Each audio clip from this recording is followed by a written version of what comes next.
Hello friends, welcome back to our YouTube channel Perception coaching centre. मेरा नाम है मधुसूदन और आज हम पढ़ेंगे partnership deed, provisions in the absence of partnership deed और करेंगे क्वेश्चन नंबर 1 और 2।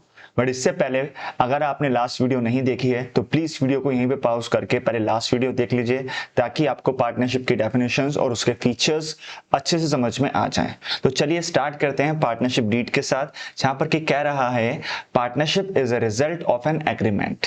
पार्टनरशिप एग्रीमेंट में बी रिटन और ओरल। तो जैसा कि हमने लास्ट क्लास में पढ़ा था, पार्टनरशिप बनती ही एक एग्रीमेंट के साथ है, जहां पर कि दो पार्टनर्स या दो से ज्यादा पार्टनर्स आपस में मिलकर डिसीजन लेते हैं कि वो बिजनेस करेंगे और उस बिजनेस से होने वाले प्रॉफिट को आपस में एक एग्रीड रेशो में शेयर करेंगे। तो अब ये एग्रीमेंट रिटन भी हो सकता है और ओरल भी हो सकता है, और इसी रिटन एग्रीमेंट को हम पार्टनरशिप डीड कहते हैं। The written document containing the various terms and conditions of the partnership and rights and duties of the partners is called partnership deed। तो इस एग्रीमेंट में पार्टनरशिप से रिलेटेड सारी टर्म्स और कंडीशंस मेंशन होती हैं, जैसे कौन पार्टनर कितनी कैपिटल कंट्रीब्यूट करेगा, उस कैपिटल पे उसको कितना इंटरेस्ट मिलेगा, प्रॉफिट शेयरिंग रेशो क्या रहेगी, सैलरी कमीशन या अदर रेम्युनरेशंस क्या रहेंगी, ठीक है। और rights and duties of partners भी यहां पर आ जाता है। अब इसी में आगे कह रहा है it is a legal document sign by all the partners. ये एक लीगल डॉक्यूमेंट है जो कि सभी पार्टनर्स के द्वारा साइन किया जाता है। फिर it is better to have a written agreement as it acts as an important legal document which helps to settle the disputes among the partners and act as a good evidence in a court of law। अगर in future partners के बीच में कोई dispute हो जाता है, कोई मतभेद हो जाता है, तो बेटर है कि पार्टनर्स के बीच में रिटन एग्रीमेंट हो ताकि ये उस मतभेद को और उस डिस्प्यूट को इस रिटन एग्रीमेंट के थ्रू सेटल कर सकें। और अगर मामला कोर्ट तक पहुंच जाता है तो वहां पर भी ये एक गुड एविडेंस के तौर पे, एक अच्छे प्रूफ के तौर पे काम आता है। अब हम पढ़ेंगे contents in the partnership deed या contents of the partnership deed. Partnership deed में कौन कौन से कंटेंट्स होते हैं, क्या क्या टर्म्स और कंडीशंस आ जाती हैं। इसमें सबसे पहले आ जाता है आपका नेचर ऑफ द बिजनेस, हम किस चीज का बिजनेस कर रहे हैं, plus name and address of the firm. Firm का क्या नेम और एड्रेस रहेगा, और साथ ही साथ जो भी पार्टनर्स हैं उनका भी नेम और एड्रेस।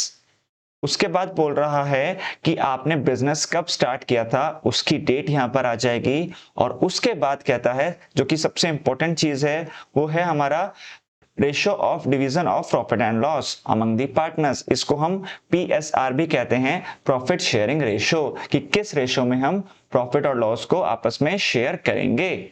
अब आगे कह रहा है कि कौन पार्टनर कितनी कैपिटल कंट्रीब्यूट करेगा और उस पर कितना इंटरेस्ट मिलेगा, कैपिटल फिक्स्ड होगी या फ्लक्चुएटिंग, इसके बारे में हम न्यूमेरिकल क्वेश्चंस भी करेंगे। उसके बाद कह रहा है maximum amount of drawings and interest on drawings, partners कितनी ड्राइंग्स कर सकते हैं मैक्सिमम और उस पर कितना इंटरेस्ट चार्ज करेंगे। और फिर interest on loan to partners. अब ये भी एक इंपॉर्टेंट टॉपिक है बच्चे। यहां पर क्या होता है, कई बार पार्टनर्स लोन देते हैं फर्म को और फर्म उनको उसके बदले में कुछ इंटरेस्ट प्रोवाइड करती है, तो वो इंटरेस्ट कितना रहेगा वो भी हम पार्टनरशिप डीड में पढ़ते हैं। इसके बाद आ जाता है रेम्युनरेशन टू पार्टनर्स, कि हम पार्टनर्स को कितनी सैलरी और कमीशन प्रोवाइड करेंगे अगर वो एक्टिवली पार्टिसिपेट कर रहे हैं बिजनेस में। इसके बाद हम पढ़ते हैं settlement of accounts in case of admission, retirement and death of a partner. तो अगर कोई नया पार्टनर आता है या कोई पार्टनर रिटायरमेंट लेता है या अगर कोई पार्टनर की डेथ हो जाती है तो उस केस में हम उनके अकाउंट्स को कैसे सेटल करते हैं, वो सब भी हम यहाँ पर पढ़ने वाले हैं। फिर एक और इंपॉर्टेंट टॉपिक आ जाता है हमारा वैल्यूएशन ऑफ गुडविल, मतलब हम गुडविल को कैसे कैलकुलेट करते हैं at the time of admission, retirement and death of a partner. और इसके लिए टोटली एक अलग ही चैप्टर है, that is chapter number 3, valuation of goodwill. तो चलिए बच्चे अब स्टार्ट करते हैं हमारी आज की क्लास का सबसे important topic, that is provisions in the absence of partnership deed, और साथ ही करेंगे क्वेश्चन नंबर 1 और 2। तो बेटा ये टॉपिक हमारे को बहुत अच्छे से समझना है और बहुत अच्छे से इसको याद भी रखना है। यहां पर कि कह रहा है कि अगर पार्टनरशिप डीड नहीं है, पार्टनर्स के बीच में प्रॉपर एग्रीमेंट नहीं हुआ और उन्होंने ऐसे ही बिजनेस स्टार्ट कर लिया, तो उस केस में हम क्या करेंगे। तो यहां पर सबसे पहला पॉइंट कह रहा है interest on capital not allowed.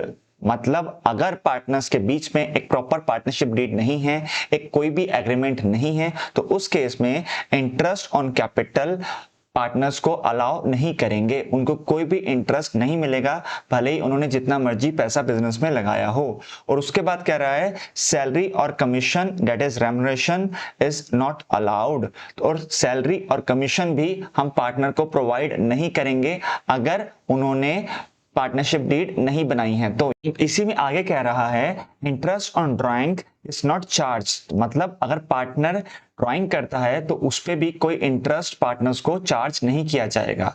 तो अभी हमने तीन चीजें पढ़ी, पहली कि interest on capital not allowed, remuneration that is salary and commission not allowed, and interest on drawings not charge. अब नेक्स्ट बात कह रहा है interest on loan is allowed at the rate 6% per annum, 6% per annum. ये per annum का ध्यान रखना है बच्चे, इसका मतलब ये है कि अगर किसी पार्टनर ने फर्म को लोन दिया है तो उस पार्टनर को 6% पर एनम के हिसाब से इंटरेस्ट प्रोवाइड करेगी फर्म। एंड फाइनली लास्ट में कह रहा है partners will share profits and losses equally, मतलब सभी पार्टनर्स प्रॉफिट और लॉस को इक्वली शेयर करेंगे अगर पार्टनरशिप डीड नहीं है तो चलिए बच्चे इसको एक बार फिर से समझते हैं, अब की बार एग्जांपल की हेल्प से। मान लेते हैं ए और बी दो पार्टनर्स हैं, जहां पर कि ए ने कैपिटल कंट्रीब्यूट करी है ₹10 लाख, वहीं पे बी ने कैपिटल कंट्रीब्यूट करी है ₹2 लाख ओनली।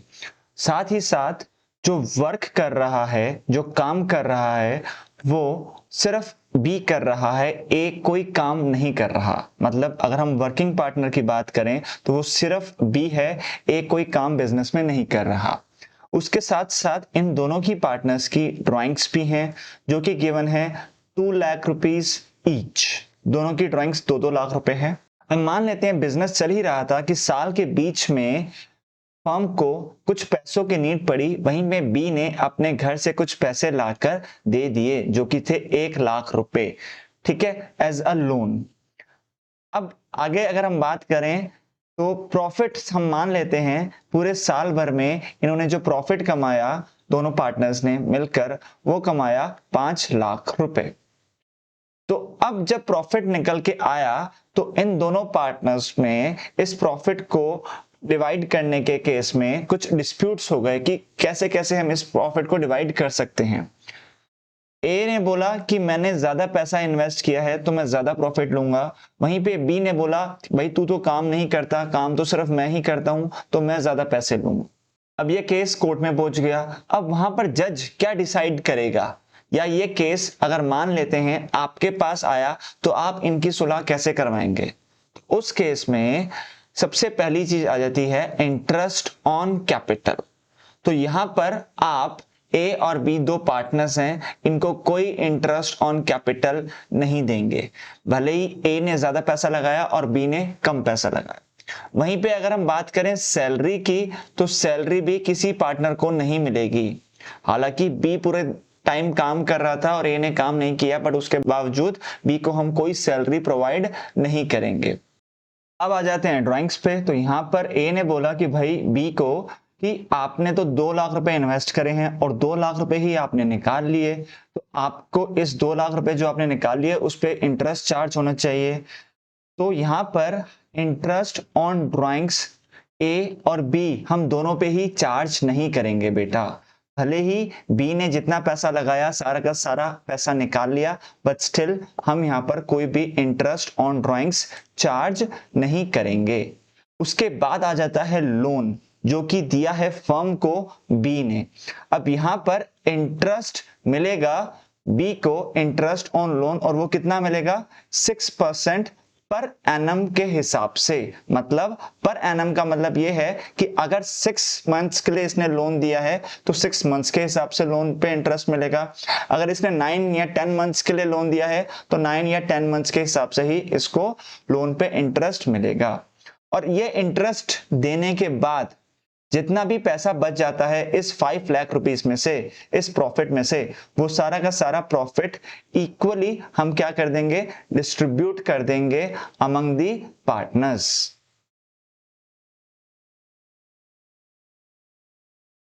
Equally distributed.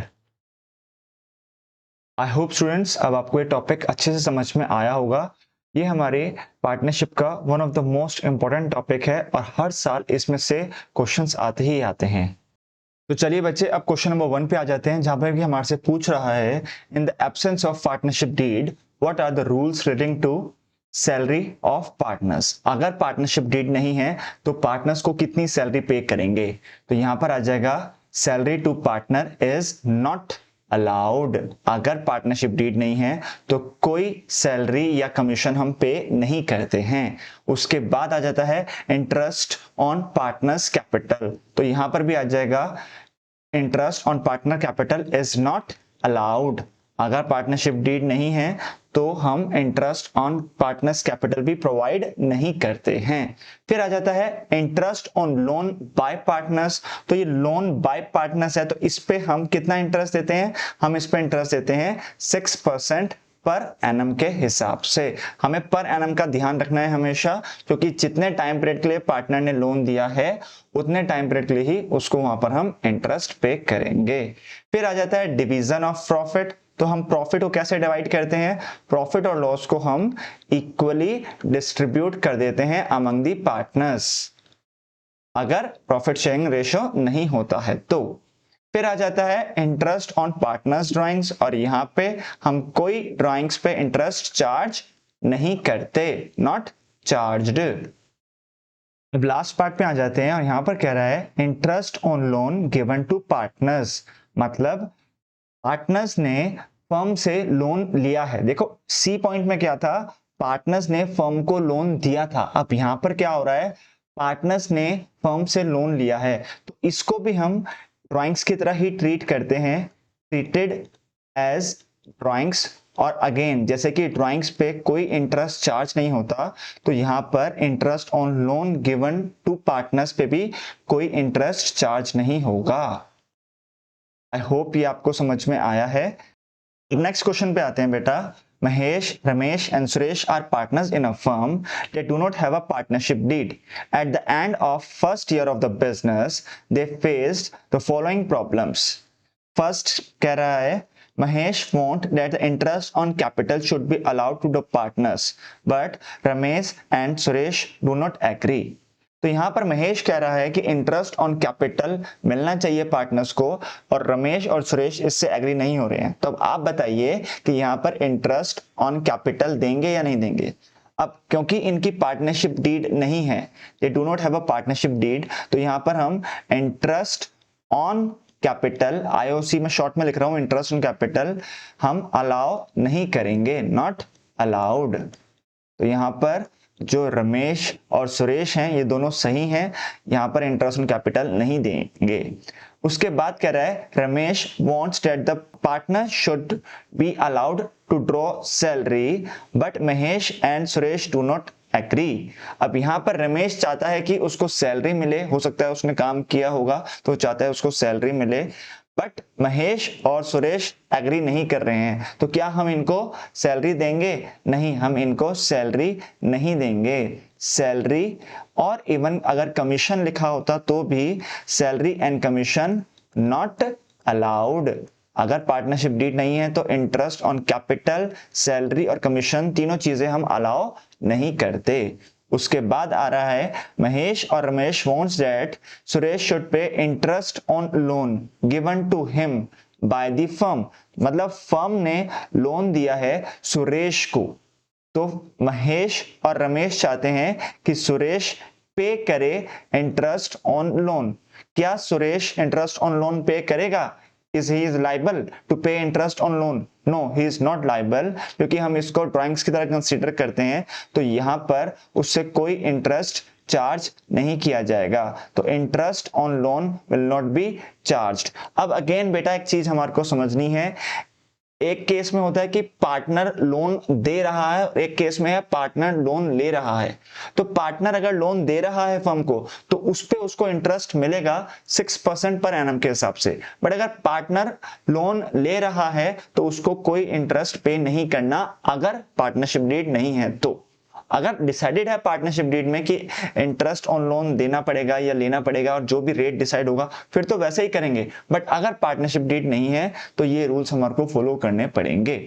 अब इसके बाद आ जाता है Mahesh and Ramesh having contributed large amount of capital desires that the profit should be distributed in the ratio of capital contributed but Suresh do not agree. तो यहां पर महेश और रमेश दोनों गलत हैं और जो प्रॉफिट है या फिर अगर इनको जो भी लॉस हुआ होगा, प्रॉफिट और loss will be distributed equally, will be distributed equally among the partners. I hope आपको ये क्वेश्चन भी समझ में आया।